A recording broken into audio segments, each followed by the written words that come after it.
Waalaikumsalam warahmatullahi wabarakatuh.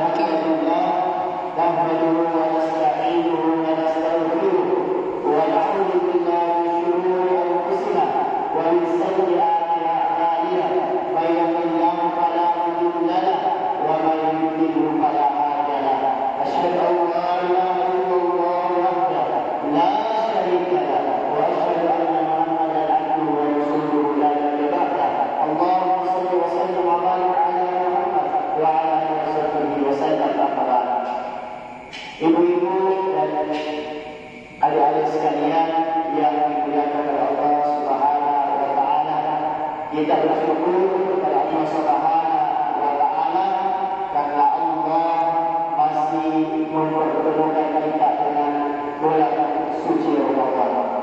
Tidak sampai di sini jemaah sekalian, Allah juga memberikan hidayahnya, petunjuknya, dan sehingga kita dapat melangkahkan kaki kita di salah satu sisi Allah Subhanahu wa taala. Bagi orang-orang yang beriman, bulan suci Ramadan adalah bulan yang sangat ditunggu-tunggu kedatangannya semenjak 11 bulan yang lalu. Kenapa? Karena kata Rasulullah sallallahu alaihi wasallam, "Atul Ramadan syahrul mubarak." Telah datang bulan suci Ramadan yang penuh dengan keberkahan. Jadi keberkahan adalah ziyadatul khair, bertambahnya kebaikan. Di bulan suci Ramadan, kebaikan-kebaikan kita akan bertambah, ibadah-ibadah kita akan bertambah, puasa-puasa kita akan bertambah, salat malam kita akan bertambah, dan kebaikan-kebaikan yang lain di bulan suci Ramadan akan bertambah. Itu karena keberkahan yang diberikan oleh Allah Subhanahu wa taala di bulan suci Ramadan. Ibu-ibu dan ayah-ayah sekalian, jamaah tarawih yang dimuliakan oleh Allah Subhanahu wa taala, nikmat yang paling besar yang diberikan oleh Allah Subhanahu wa taala kepada kita yaitu nikmat Islam. Satu-satunya agama yang benar di atas muka bumi ini. Kata Allah Subhanahu wa taala, "Innal dina indallahi al-Islam." Sesungguhnya satu-satunya agama yang diridhoi oleh Allah Subhanahu wa taala adalah Islam.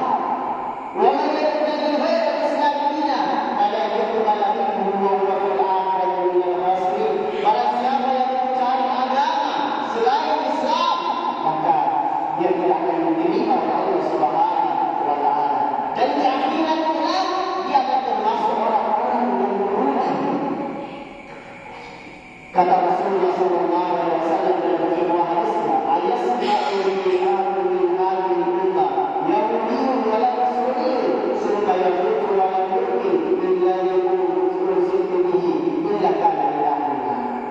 Dia seorang yang umat ini yang mendengarkan tentang aku, baik Yahudi maupun Nasrani, kemudian dia meninggal dalam keadaan tidak beriman kepada apa yang aku bawa, illa kana min ahliha,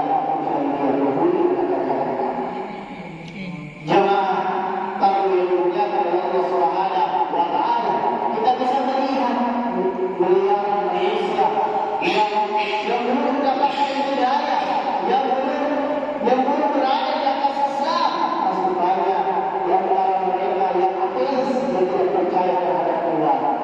Masih banyak mereka yang masih menyembah berhala. Ada yang menyembah matahari, batu, dengan berbagai macam sesembahan mereka. Namun Allah Subhanahu wa taala asli kita semuanya untuk bisa menyembah kepada Allah Subhanahu wa taala. Tentu patut kita syukur nikmat yang diberikan oleh Allah Subhanahu wa taala. Karena hidayah adalah hak Allah Subhanahu wa taala. Allah Subhanahu wa taala memberikan hidayah kepada siapa yang Allah kehendaki, dan Allah pun menahan hidayah tersebut kepada siapa yang Allah kehendaki, sebagaimana kata Allah Subhanahu wa taala di dalam Al-Qur'an-Nya, "Faman yuridillahu an yahdiyahu yashrah sadrahu lil-Islam." Barang siapa yang Allah inginkan hidayah kepadanya, maka Allah Subhanahu wa taala akan membuka hatinya. untuk menerima Islam. Allah Subhanahu wa taala akan melapangkan dadanya untuk menerima Islam. Dan sebaliknya, barang siapa yang Allah inginkan kesesatan baginya, maka Allah Subhanahu wa taala akan mempersempit hatinya untuk menerima Islam.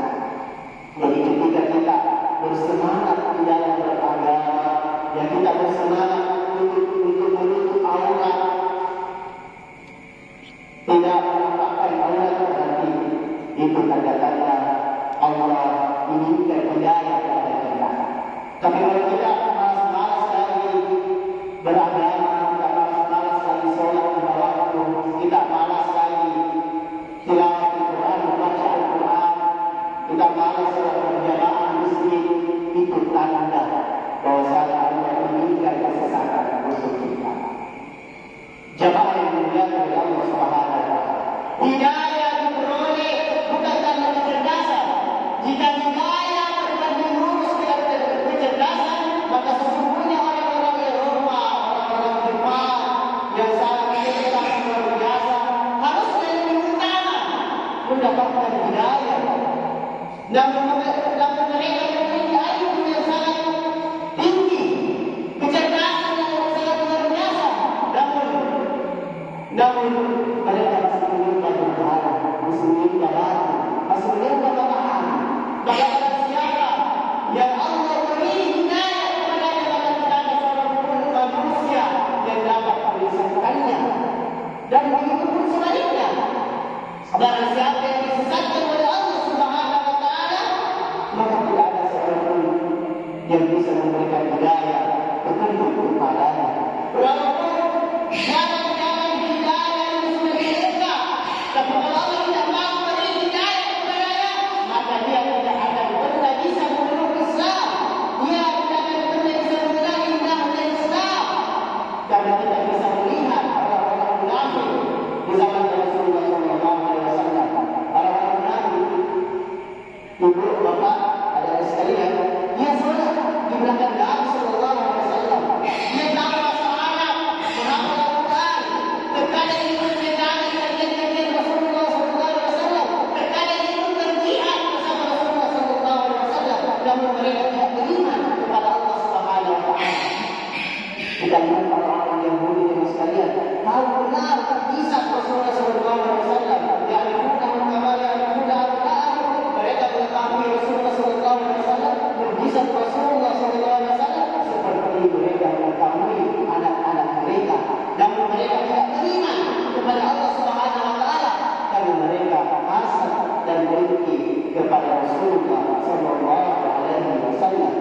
Kita bisa melihat Nabi Ibrahim alaihissalam yang dia berdakwah kepada ayahnya dengan penuh kelembutan, sopan dan santun. Namun ayah yang sangat dia cintai tidak beriman kepada Allah Subhanahu wa taala.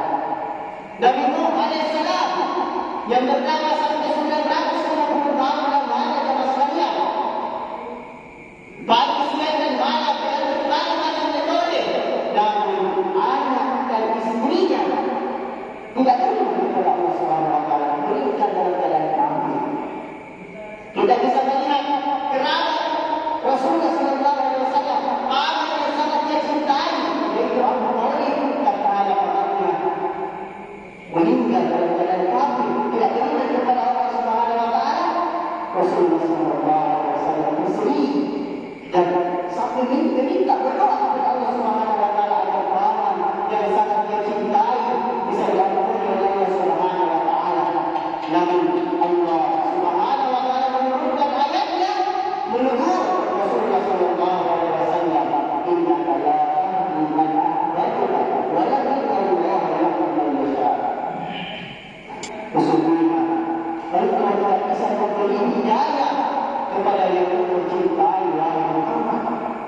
Karena hidayah bukan di tangan Rasul, tapi di tangan Allah Subhanahu wa taala.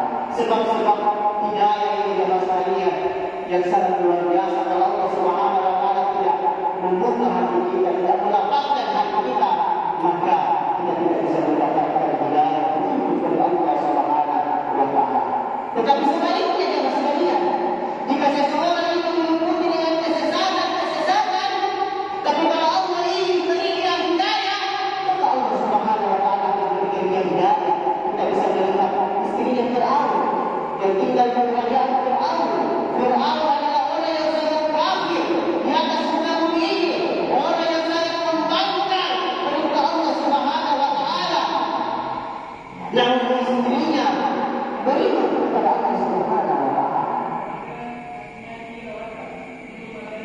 Jamaah yang dimuliakan oleh Allah Subhanahu wa taala.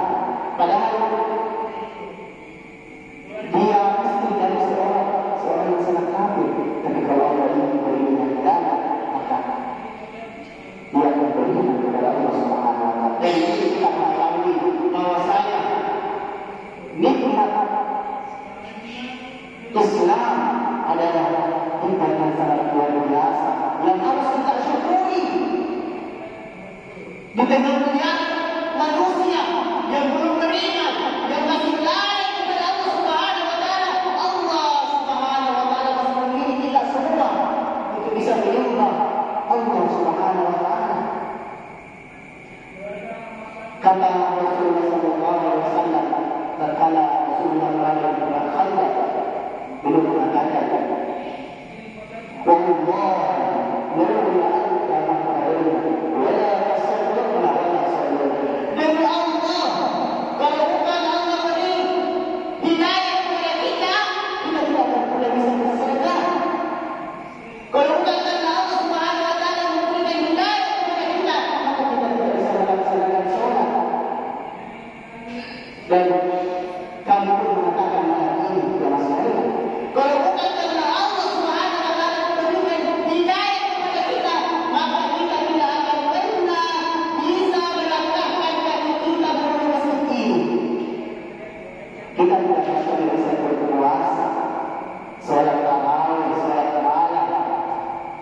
Kalau bukan Allah Subhanahu wa taala berikan kita hidayah. Jamaah yang dimuliakan oleh Allah Subhanahu wa taala. Rasulullah sallallahu alaihi wasallam juga mengatakan dalam sebuah hadisnya, "Ba'dul a'mali hudna kadhi'ul muslim." Bersegeralah kalian, hendaklah kalian bersegera beramal soleh sebelum datang fitnah. Fitnah seperti potongan-potongan malam yang bilang gulita. Saking gelapnya fitnah tersebut, kita tidak bisa membedakan mana yang benar, mana yang salah. Sampai Rasulullah sallallahu alaihi wasallam mengatakan, di pagi hari seseorang itu beriman, tetapi di sore harinya dia kafir. Di sore harinya dia beriman, di pagi harinya dia kafir. Maka di bulan suci Ramadan jemaah sekalian, inilah momentum yang untuk memperbaiki diri kita agar kita bisa menjadi para orang yang bisa menjaga keimanan kepada Allah Subhanahu wa taala. Dan semoga Allah Subhanahu wa taala mewafaqkan kita semua di atas hidayah Allah, di atas keimanan kepada Allah Subhanahu wa taala. Maka mungkin apa yang saya sampaikan ini semoga bermanfaat bagi kita berdoa kepada Allah Subhanahu wa taala agar Allah Subhanahu wa taala menerima amal ibadah kita di bulan Ramadan, dan sudah berhentinya Allah memberikan kita hidayah petunjuknya sehingga kita bisa melaksanakan ibadah bulan suci Ramadan ini dengan sempurna. Kalau ada yang itu datang dari Allah, kalau ada yang itu datang dari kami, kami mohon maaf dan tutup dengan doa tertulis. Subhanallah wa bihamdihi, asyhadu an la ilaha illa anta, astaghfirullah wa atubu ilaik. Wassalamualaikum warahmatullahi wabarakatuh. Waalaikumsalam. Hadis hanya putus kalau hadis itu di sini karena di mana kita katakan, dan semoga insyaallah malam besok dan seterusnya ada alumni yang akan mengisi ceramah mengisi agar kita bisa bersemangat lagi dalam beribadah kepada Allah Subhanahu wa taala. Terima kasih. Assalamualaikum warahmatullahi wabarakatuh. Waalaikumsalam warahmatullahi wabarakatuh.